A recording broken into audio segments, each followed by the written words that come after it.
The vision statement of our school is that we are a revolutionary pathway to education. And the CSO knew that coming into it, and I think that they refused to settle. I think they pushed the boundaries of what a school really can look like. This building was formerly known as Hoosier Auto Parts Warehouse. So when we took that to the school board and said, we're going to purchase the old Hoosier Auto Parts store and we're going to turn that into a school, you can imagine that we got quite a bit of pushback from the community. The New Tech campus is based on the New Tech model, which is a replication model that began in Napa, California. We are one of 62 schools nationwide, 16 in Indiana. The school is based primarily on project-based learning as the primary instructional practice. So your traditional classroom, which is around 800, 900 square feet, does not work for integrated classes and project-based learning. We also wanted it to reflect a 21st century workplace. So when you walk in the door, we did not want it to look like a traditional high school.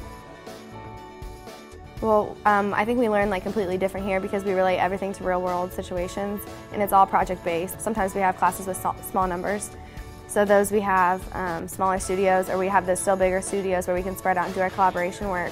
But when there's 60 students in a studio, then we need to have room to break out and work out in our small groups, so we have collaboration room now.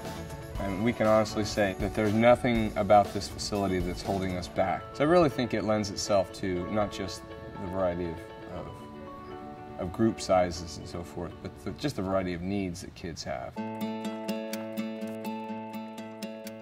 The north part of the building and the middle corridor were done first, and the space that I'm sitting in right now was just an open warehouse. Our design team, being myself and my facilitators, I really believe that we designed this building. You know, my expectation was that they were going to bring us something, a proposal, and what they brought refreshingly was the perimeter, a drawing of the perimeter of the building, and said, tell us about instruction in this space of the building. What's it look like? What's it sound like? Expressing mine and the design team's vision for what this building could be, I thought potentially was a stretch, and they were able to convince us that we could do not only what we were talking about, but they pushed us a little bit to not settle. So they challenged us. They made us confident that we were going to create a space that we could be very proud of.